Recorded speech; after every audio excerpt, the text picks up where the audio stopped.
sin especialistas, o más bien dicho, con aficionados que presumían de omniscientes, vivimos de ensayo en ensayo. Ensayos de aficionados en diplomacia, ensayos de aficionados en economía política, ensayos de aficionados en legislación y hasta ensayos de aficionados en táctica y estrategia. El Perú fue cuerpo vivo expuesto sobre el mármol de un anfiteatro para sufrir las amputaciones de cirujanos que tenían ojos con cataratas seniles y manos con temblores de paralítico. Vimos al abogado dirigir la hacienda pública, al médico emprender obras de ingeniería, al teólogo fantasear sobre política interior, al marino decretar en administración de justicia, al comerciante mandar cuerpos de ejércitos. ¿Cuánto no vimos en esa fermentación tumultuosa de todas las mediocridades, en esas vertiginosas apariciones y desapariciones de figuras sin consistencia de hombre, en ese continuo cambio de papeles, en esa Babel, en fin, donde la ignorancia vanidosa y vociferra se sobrepuso siempre al saber humilde y silencioso?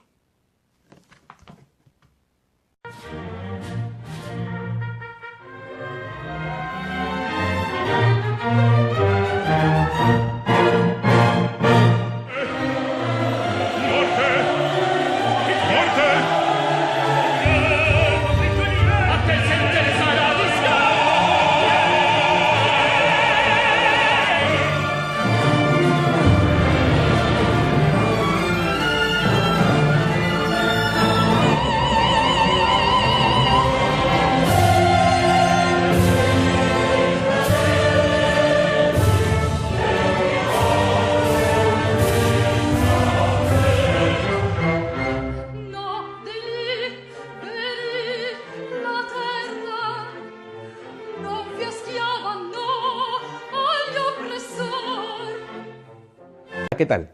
Bienvenidos a Escuela Peruana de Derecho Constitucional, en una edición especial del 13 de julio del 2018.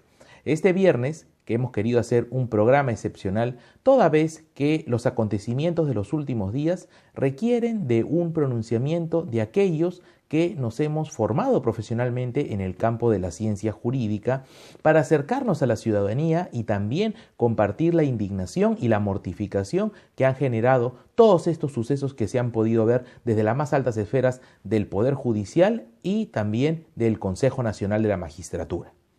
Al respecto, comenzamos esta noche recordando parte del discurso del Politeama que en algún momento nuestro gran peruano Manuel González Prada tuvo que pronunciar a través de la voz de un joven por las terribles condiciones que atravesaba el país luego de la Guerra del Pacífico. Lastimosamente, más de un siglo después, las palabras de González Prada aún son parte de la realidad nacional, lo cual nos llama a una poderosa reflexión justo estando cerca al bicentenario. Y aunque parece ya un asunto repetitivo el estar cuestionando a las autoridades políticas y por supuesto también las malas decisiones en las que se incurren, no podemos dejar de protestar, no podemos hacer otra cosa más que hacer conocer nuestro fastidio, nuestra molestia y por supuesto total desaprobación con los hechos que se vienen suscitando. Pero también para estar un poco más informados de lo que representa organismos como el Poder Judicial y también, por supuesto, el Consejo Nacional de la Magistratura, queremos explicar un poco a cuáles son, de alguna manera u otra, las labores más importantes que se enfatizan en el ámbito constitucional y en el ámbito social y, por supuesto, las necesidades que se presentan sobre un poder independiente en el ámbito jurisdiccional y, por supuesto, quién se encarga de la designación de jueces y fiscales. Es inevitable sentir una mortificación sumamente alta por tener a la luz intercambios de palabras donde personas que deben estar en primer lugar al servicio del país pretenden más bien darse una gran vida, obtener lujos, prebendas y olvidarse por completo que son servidores. No son empresarios privados, donde, el lucro los puede guiar y son libres en el ejercicio de su libre albedrío de ejecutar las labores que a ellos mejor les parezca. Pero cuando se incorpora uno a un ámbito público y sobre todo al sistema de justicia, el compromiso con el país es lo que debe estar primero.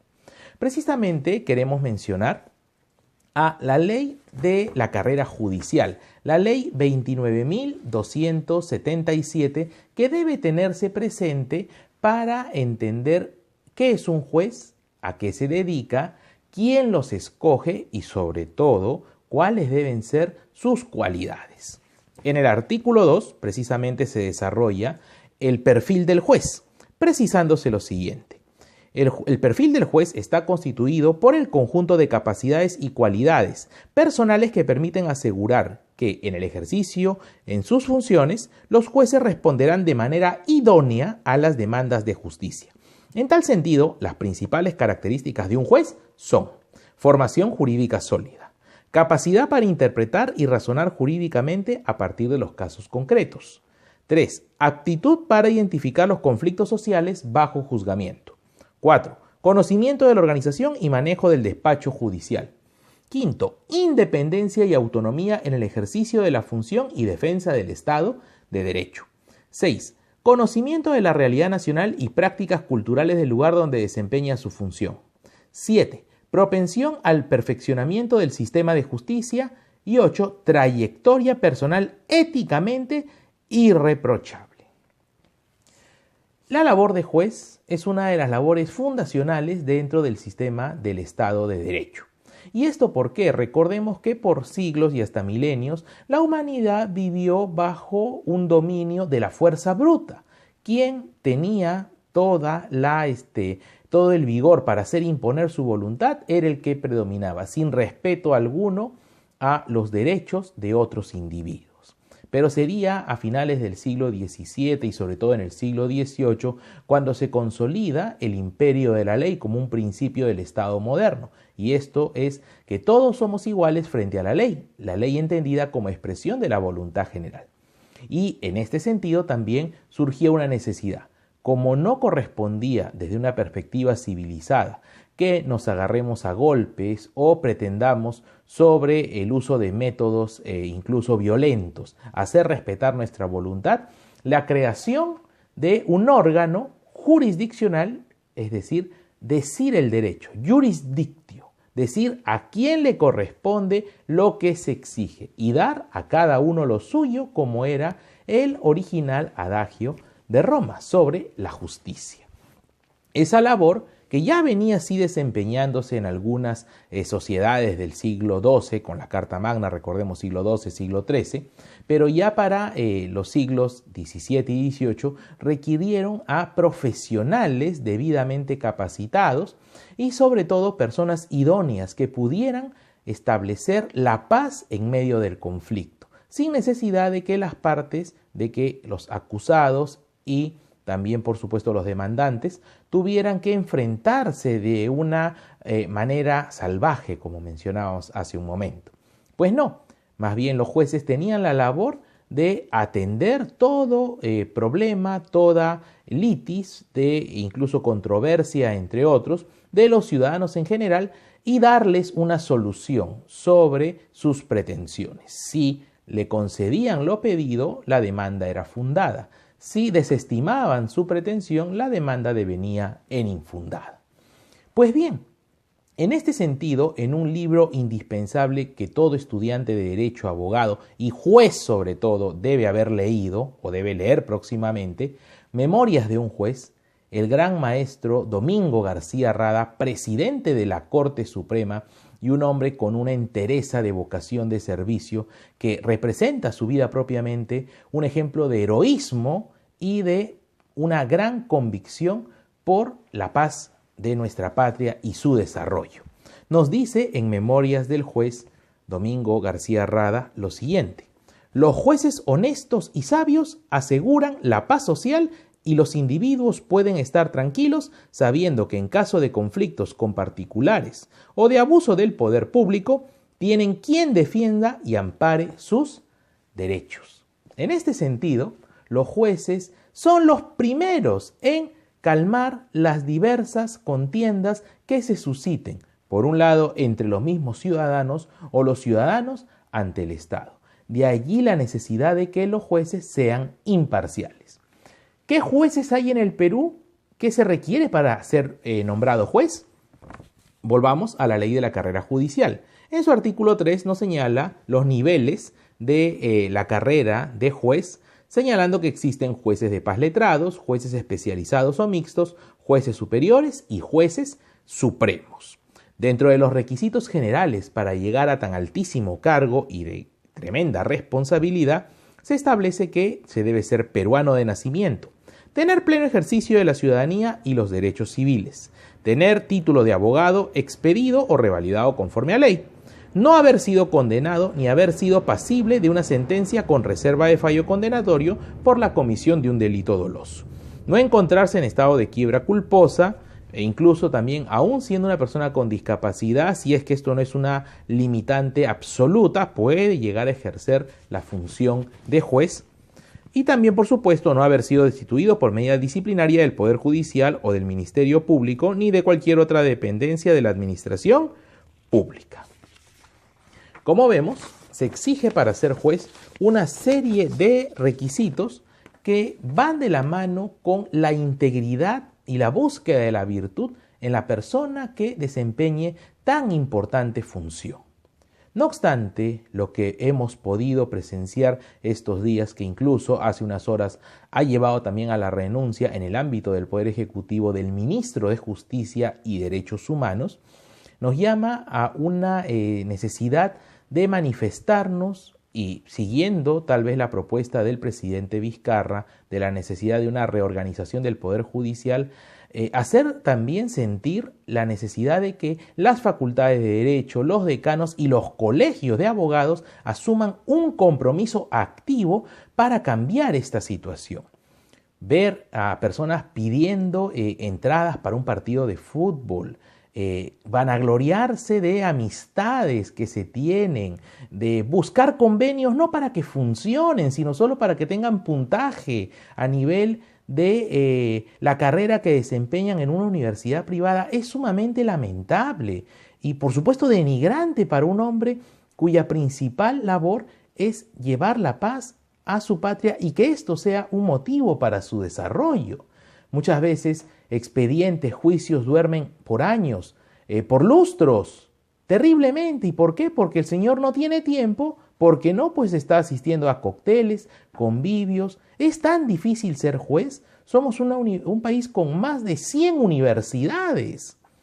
Una situación que para muchos, si lo vieran desde el exterior, dirían, wow, en el Perú hay bastante conocimiento y sabiduría. Un país de 100 universidades, de más de 100 universidades, un promedio de 5 universidades por departamento. Y el presidente Vizcarra, cuando eligió a su ministro de Justicia, sumamente cuestionado de arranque, no tomó en cuenta esos más de 100.000 profesionales que ejercen sí la profesión con integridad, con honestidad, con virtud y responsabilidad, para darle la potestad de ser el ministro de Justicia y la importante encomienda de ejercer ese cargo. ¿Cómo se incentiva? Y más aún también ha generado mucho debate ver los videos de los exámenes orales para juez, pues también la ley establece que hay un proceso riguroso de selección para integrarse al Poder Judicial, el cual es llevado a cabo por el Consejo Nacional de la Magistratura, pero teniéndose preguntas sumamente fáciles en algunos casos. Y lo que también hace mucho tiempo y compartimos, por supuesto, la desaprobación de la forma en la cual está integrado el CNM, en el sentido de que no son todos los que seleccionan a los jueces de nuestro país. El Consejo Nacional de la Magistratura se encarga de del concurso del proceso para el ingreso a la carrera de juez y fiscal, incorporándolos, evaluándolos periódicamente y, de ser el caso, no ratificarles la confianza o destituirlos ante falta grave. Sin embargo, siendo los jueces, por llamarlo así, a los consejeros del CNM, tenemos a personajes que ni siquiera son abogados. Así lo estableció la Constitución del 93. muy distinto a las formas anteriores en la cual se seleccionaba a los jueces.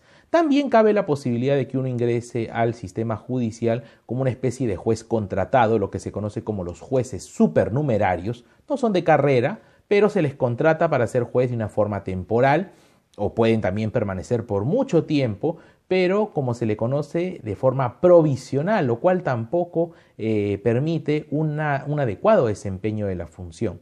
Sin embargo, volviendo a lo que decíamos, es particularmente vergonzoso que se hayan podido ver qué tipo de evaluaciones hacían algunos postulantes, prácticamente banalizando la función de juez, haciendo comentarios culinarios, gastronómicos, durante un examen que debe ser sumamente serio, y preguntarle en primer lugar qué ha leído y cuál es su, por supuesto, determinación para ser juez.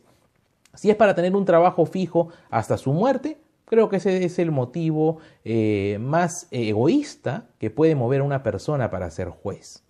El ser juez es una responsabilidad grande, porque a partir de su buen y, por supuesto, responsable trabajo es que la ciudadanía puede asumir con confianza el sistema democrático como el mecanismo ideal para el beneficio y la prosperidad de la nación. Pero si vemos un poder judicial corrupto, un poder legislativo envenenado por la venganza y un poder ejecutivo timorato en muchas ocasiones porque no asume bien el timón, tal vez sí porque se asumió de un momento a otro en medio de una crisis política, pero se debió estar preparados. Se llega al país, a la más alta magistratura, con el fin de servir. Hay un plan. Y eso también lo venimos observando en algunos candidatos a las alcaldías y regiones que se está denunciando a través del Jurado Nacional de Elecciones, mediante el software que ha permitido conocer los planes de gobierno, que muchos son plagiados. Y ese tipo de cosas tenemos que hacerlas conocer, porque demuestran claramente que lo último que les interesa a esos candidatos es servir. Si nos llegan como una oportunidad para servirse, o en el peor de los casos tal vez no tengan antecedentes penales, judiciales, por allí no exista un riesgo de que delincan, pero tampoco están preparados para desempeñar cargos tan importantes. Y precisamente González Prada denuncia un vicio que hasta el día de hoy, un siglo después, sigue siendo presente. Los aficionados que pretenden asumir puestos para el cual no están preparados. ¿Pero por qué llegan allí? Por el amiguismo, por el compadrazgo, por el tráfico de influencias, hay que decirlo claramente. Y algunos dirán, ¿cómo debe comportarse un juez? Vamos siempre a la lectura de los clásicos. Domingo García Rada, 40 años servidor del Poder Judicial, que empezó en el cargo de amanuense, como también en su momento fue el gran sanmarquino Raúl Porras Barnechea, y luego llegó a presidir la Corte Suprema de Justicia, que eso sí demuestra un total aprecio y una, por supuesto, dedicación con su profesión, con su vocación. Pues hoy en día parece que eso no se da, no en la mayoría, pero sí en muchos niveles, para que magistrados con terribles cuestionamientos hayan llegado a ser presidentes de cortes supremos. Es lamentable y penoso, y es un fracaso que autocríticamente debe asumirse. No debemos cerrarnos en simplemente decir, no me corresponde sancionarlo. Sí, pero usted puede decir al público que también comparte la molestia y garantizar que a nivel de todos los jueces y también, por supuesto, trabajadores judiciales, se va a ser más enérgico con la búsqueda de una mejor función donde la ética y la responsabilidad y la honestidad sean el común denominador y no sean la excepción, donde buenos jueces, magistrados muchas veces son relegados porque no se prestan a esas prácticas corruptas y desafiantes contra el orden jurídico, que terminan haciendo más daño que cualquier tipo de, por supuesto, psicosocial, porque eso sí es un aspecto que se vive en el día a día. Una pobre mujer que es prácticamente sacada a golpes por matones de su casa, va al Poder Judicial y le cierran la puerta. Un niño que es atropellado y la familia ve que el agresor camina libremente por las calles sin ningún remordimiento. Ver fortunas prácticamente obtenidas con mucho esfuerzo, robadas y saqueadas por maleantes, y que no se haga nada al respecto, teniendo los jueces y fiscales la primera de las responsabilidades. Eso mina la democracia si no lo asumen, y tienen que entenderlo. Precisamente, Domingo García Rada, como hombre que desempeñó la judicatura con probidad y que tenemos la fe y la esperanza que todavía existen estos elementos y hay que promoverlos y defenderlos, nos dice precisamente: en los 40 años que he pertenecido al Poder Judicial, desde el puesto de amanuense del Tribunal Correccional hasta el alto cargo de vocal de la Corte Suprema, he sido testigo de una judicatura honesta. He visto a vocales de la Suprema y de la Superior que se excusaban de conocer de una causa cuando existía una gran amistad o parentesco lejano con una de las partes, para evitar que pudiera dudarse de la justicia del fallo. Magistrados que tenía su casa hipotecada no conocía de juicios del Banco Central Hipotecario, alegando ser deudor, motivo que legalmente es discutible, pero preferían hacerlo para no manchar el fallo con sospechas de parcialidad. Cuando eran socios de centros sociales, lo frecuentaban poco para evitarse compromisos con amigos.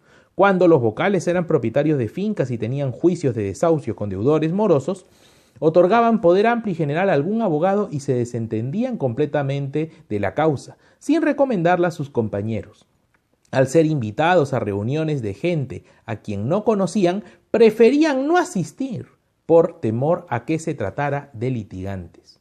La conducta y la forma correcta de desempeñarse en el cargo está allí, recomendada por uno de los grandes patriarcas que ha tenido el sistema de justicia peruano.